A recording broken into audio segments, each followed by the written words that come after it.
This is Michael W. Ford. I'm going to speak about Luciferianism in a very basic foundation regarding how to get into it, how to establish initiation and consistent workings in a day-by-day life. I'm going to refer to three specific books. One, Adversarial. The second is Mask and Whole, and the third is Dragon of the Two Flames. As a foundation, as a beginning work, Dragon of the Two Flames is probably the most significant in establishing ideology and basic magical practice. First, let's consider the section entitled Luciferian Pride in Adversarial Light. And I'm going to kind of go through some basics on that concept. So, Christians will tell you that pride is the reason for, quote, Satan's fall, unquote, contrary to what is known, that Satan is rather a composite deific mask of many old gods outside of the Christian pantheon. And that really, a lot of the ignorance and self-hate of pride, that Christians consider pride to be a destructive concept, is actually found to be beneficial. Pride is defined in Webster's dictionary as an unduly high opinion of oneself, exaggerated self-esteem, conceit, but also proper respect for oneself, sense of one's own dignity or worth, self-respect. So there's two meanings. The Christian view would be an unduly high opinion, because if you mention pride to a Christian, they think that you're automatically jumping to the extreme and saying that, instead of saying, for instance, I'm really good at baseball, a Christian would take that comment and in their mind it would say, I am better than anybody in baseball. I am so good in baseball that I should automatically just be thrown on any team and given all the rewards. So you see there's a disconnect in the reality and the extreme, and that part of the extreme jump that Christians will go to in considering pride is from the extreme monotheistic duality of good and evil. They like to categorize safely, because if you can categorize something safely, then your will is absolute. They don't really have extensively strong wills, except for the will to deny and to dislike the self and other people on many basic levels. Christians feel an emptiness. That's why they have to find God and seek union with God.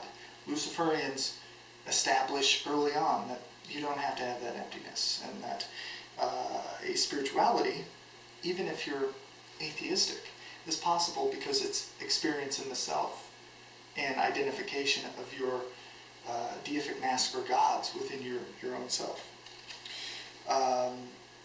So essentially, we're not really, with Christianity, good enough for the Yahweh deity. We have to strive to reach him through prayer and through all these rigid rules and self-denial. And if you go back to the medieval times or in early Christianity, intense self-denial and hate of anyone outside of Christianity, and really hate of yourself, because of the first sin in Christianity being Eve taking the apple from the intelligent snake. That really takes responsibility away from you. So you're automatically born and you're screwed from that moment. It's someone else's fault, but you're screwed. And Luciferians think that that concept is actually, for lack of a better term, retarded. Who would ever want to have a belief system that beats you down unless you're trying to keep people in line? If you're trying to keep people in line, you're basically going to establish a slave mentality. Slave mentality was not the original idea of the Jews with the first temple and so forth. You've got to understand, they were slaves and had become bred and used to being slaves. So survival became their primary focus.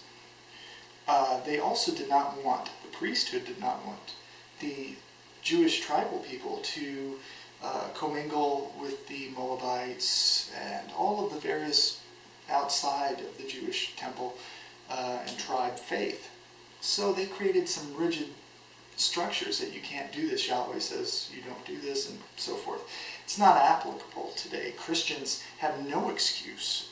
And it's actually pretty funny to see Christians, sometimes you'll see the Baptists trying to put down the Jews because they they don't recognize Jesus or whatever their argument is. And actually the Jews actually have a more rigid, disciplined religion, even though I despise Yahweh and that culture. They have more strength because they're solitary and they don't let, essentially an ideology to destroy them. It works for their culture.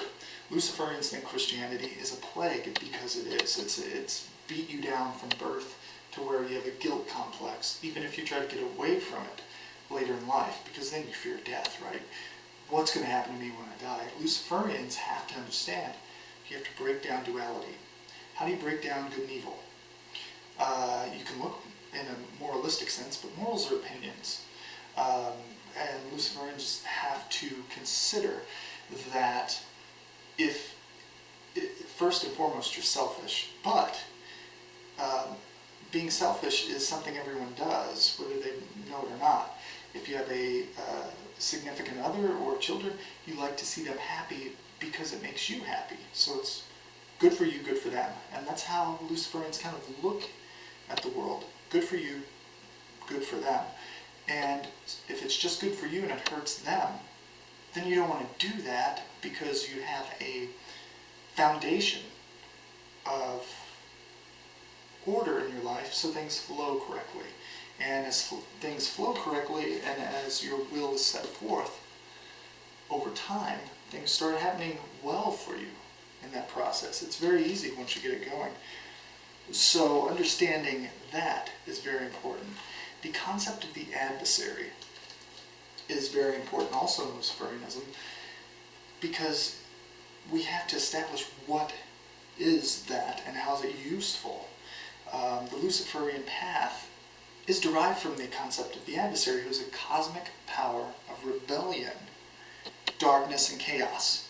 However, the Luciferian spirit, that force, is a motivating essence of the universe. Without his conflict, the darkness and the storm, and death as transformation, how could you ever have people striving to be better, to overcome their challenges and enemies? That is a beautiful and strong of mind and will concept. And how could you not want that? As far as nurturing, if people need nurturing, then you use a deific mask that works in that way for that time period. But don't allow yourself to constantly need that, because you make yourself weak. And life is not easy, whether you're Christian or anything. Luciferians don't have any easier of a life always. But what makes it easier is to know that we're accountable at the end of the day for what we do and what we create and destroy. So it's very opportune to understand how the adversarial force works. It's not a concept of good and evil. The dark imagery, for me and for many other Luciferians, is beautiful because it represents strength, determination, the darkness fueling our focused minds. So that's one concept. Now we're going to, what is the distinction between gods and demons? Okay, now I'm going to speak about gods and demons in reference to Luciferianism from Mascom Hole, Dragon of the Two Flames, and I'm going to exclude Adversarial Light in this, in that kind of fits under after Dragon of the Two Flames as far as importance and definition, because it's specific to one category. of magic. Now, names and titles, or epithets. And epithets, as I've explained in both Dragon the Two Flames and Mask 'em Whole, are deified titles representing a specific nature or application of a deity in the world. So for instance, what's that mean? Baal, for instance, has an epithet of Baal the storm god, or Baal the warrior. That represents his specific role to earn that epithet. So the god Chemosh of the dust and darkness is an underworld manifestation of Chemosh, who is also a solar conquering deity and relating to Venus, the morning star, thus Lucifer. You would not evoke an underworld deity or an underworld ritual, or netherworld, however you say it, and call upon Chemosh, the Moabite manifestation that's in Dragon of the Two Flames. You would simply focus on Chemos, the dust and darkness. And that's the type of kind of logic, basic logic, that you'll apply in all of the ritual workings you may do. As you'll see in future editions that I put out, the Greek and Hellenic manifestations of Zeus there were at least 15 and higher, all of which had different types of energy and mental association with that deific mask named Zeus.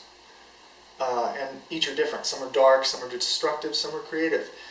You see in Dragon of the Two Flames, Dagon has numerous cult epithets. For instance, Dagon del Padre, which is Dagon of the corpses, and that was his underworld association. Then there was Dagon, who wields the arrow, and basically having war aspects, but then the agricultural aspects of the deity. So, knowing that gods represent a specific role over natural phenomena and occurrences that are pretty much maintaining an invisible order, is how you would define gods. Gods, when you think of deific mask or God, I'm not speaking literal. I'm not saying they exist, we can't see them, and they watch you, and no. What I'm saying is that energy within nature has an association with and meaning within our subconscious, which is kind of a genetic succession and evolution. We put meaning to those names. When we evoke them, we're calling forth the portion within our minds that has association with or represents. I know a lot of theistic Satanists will say, but the demons are real. And well, your mind brings them power. But at the end of the day, if you believe in monotheistic, literal demons as fallen angels, then you're destroying yourself by default. And that is because it is a Christian, Judeo-Christian monotheistic concept. Because Yahweh cast out these angels who became demons, and if you believe in them as real beings, okay, then they had to be associated with Yahweh, thus they're defeated by default in that pantheon, because there are no others in the pantheon of Yahweh, important or otherwise.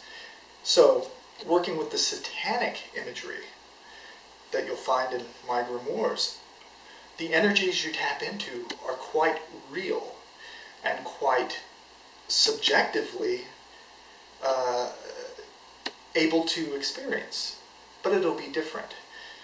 And when you enter the circle and you're evoking, once you've made that separation, as Dragon of the Two Flames focuses on, the separation from Christian duality and that overriding sense of guilt that they impose on people, and you study and research and see where I point out where Christianity developed and how demons were made into demons, you'll have the knowledge that there's balance and that they have a lot of different masks that you can utilize in invoking to gain what you want. Remember, magic is about getting what you want, getting desires obtained. Long-term, short-term. Physical, material, or spiritual, or both. And it's a long process that'll go throughout your life. You never have one just amazing moment where, you suddenly become a great black magus. It happens over time, and it's subtle. And once you control the mind, you'll be able to shape your reality over time accordingly. What I'm going to say about names also is that you can approach the satanic imagery of first century demonology and beyond from Christianity without adopting the pantheon, and simply utilize the imagery and what it represents, the carnal aspect where that desire is symbolized. The manifestation, which is usually composite animal, which reptile, and that represents something in your primal desires and nature. But with the balance that you maintain in your life through my Luciferian works that show you and give you references to how to step out of the Christian duality of good versus evil. Apply it and you'll see, and it has more meaning. As time goes on, you won't be able to perform things like black masses because it has no meaning. I haven't performed a black mass for quite a while, and simply because it's boring to me. Finding the ancient pantheons beyond Christianity and working with those really fulfill and make anything else silly. Beginning Satanists need that. It sometimes helps, but I wouldn't go much beyond that. Now, names within all of history have and apply and designate power or lack of. You notice a lot of people in the world really approach things by its title. Assign and develop names automatically bring significance and power subconsciously. You don't even recognize it. If someone says drunk, people look, they probably chuckle without even realizing that they're doing it, and they don't even know why they're doing it. Just that's supposed to be either funny or something. They apply meaning to it. If you say officer, then they're either hiding something, trying to look normal, trying not to get noticed, trying to avoid, or with authority of, I need to tell that officer something. If someone says prostitute, well, they have no power, and people in society look on them with disdain. If someone says priest, even Catholic, they don't automatically see pedophile. They see, well, maybe some of them do now, but they see someone who has some kind of divine authority, because it's a mystery, right? Because most Christians don't understand where their religion comes from. They just accepted it at face value, have faith, right? So naming something automatically empowers whatever you're doing. Adopting ritual names, magical names, those names become the daemon, your daemon, true will, the name of that specific encircled, focused being. The black flame, Malamu, on an atheistic or psychological level, is the brain and the consciousness that is sharpened, refined, gains experience through memory, through all these things that you have that become wisdom. And your identification and categorization process in your mind is a part of that. But spiritually, I don't think of the brain like that. I think of it as a literal black flame. But that's my own private spirituality, and I know there's a difference between fantasy and reality. So reality is very important that way when it comes. Now, as it comes to pass, the concept of names has always had significant meaning. Titles. Now, during the Roman period, throughout the world that they had their influence, a development of magic started to emerge around the 4th century BCE. Now that's right around the time, or slightly before, of Alexander the Great. Now, there were words that first appeared on a cult statue of Artemis of Ephesus, which is, and they were known as Askion, Katskion, Lisk, Tetratrax, etc. Those words later were used in other invocations and spells written as, they're called voces magicae. And these words usually have a deity's name associated with them, not always, or demon, and they have other combinations of different languages, but none, it's almost what people call gibberish. Now, if you go back to something that I learned very early on in my magical practice in naming, is from Austin Spare and even Crowley's use, is the shadow tongue, which I created in Luciferian witchcraft. Now, shadow tongue is a language relating to the subconscious and darkness, and they're words that have specific sigillic power in naming. The words in Luciferian witchcraft as shadow tongue creates a state in the mind of rhythm and obsession towards that specific desire.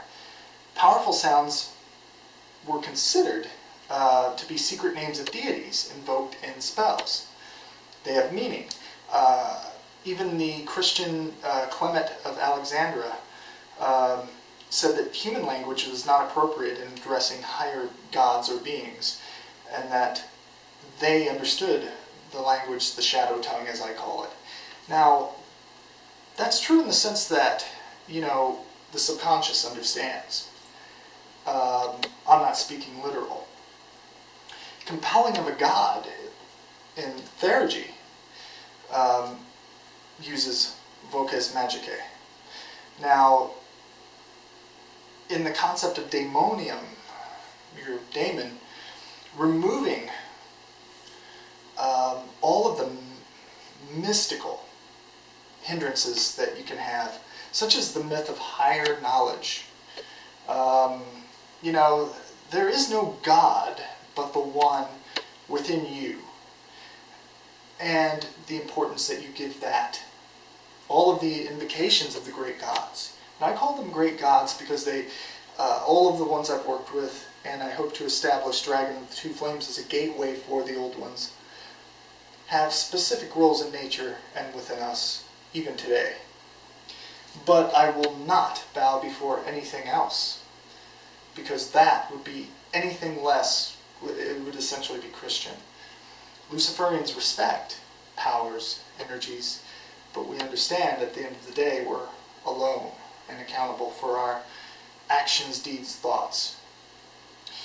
Knowledge through study and practice of past experience will develop the mind and the daemon. Higher knowledge that mystics, Buddhists, etc. talk about doesn't exist because you can't know what you don't know, and you can't perceive what you don't know. And if you categorize something as higher knowledge, well, who's it higher to?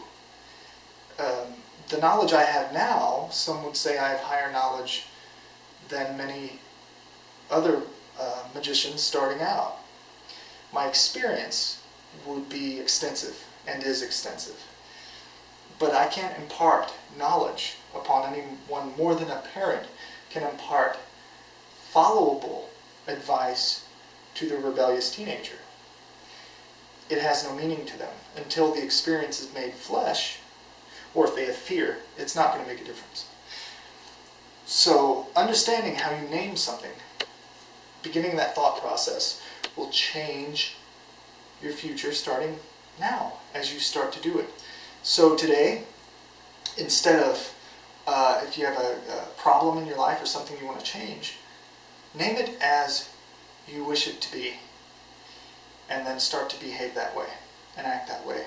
See nothing else, no variation of your plan, and you'll see it manifest. All of my works in Dragon of the Two Flames are verifiable for within the perspective of Luciferianism. Luciferians question and then try it out. You try it out, even a Wiccan tries this out, starts to apply the practices, the foundations. You'll wonder why you haven't done it before. So with that said, utilize the finer details of Dragon and Two Flames to your imagination, your fantasy, but mix it with your desire and your will. And once you develop that, nothing's going to stop you. Thank you.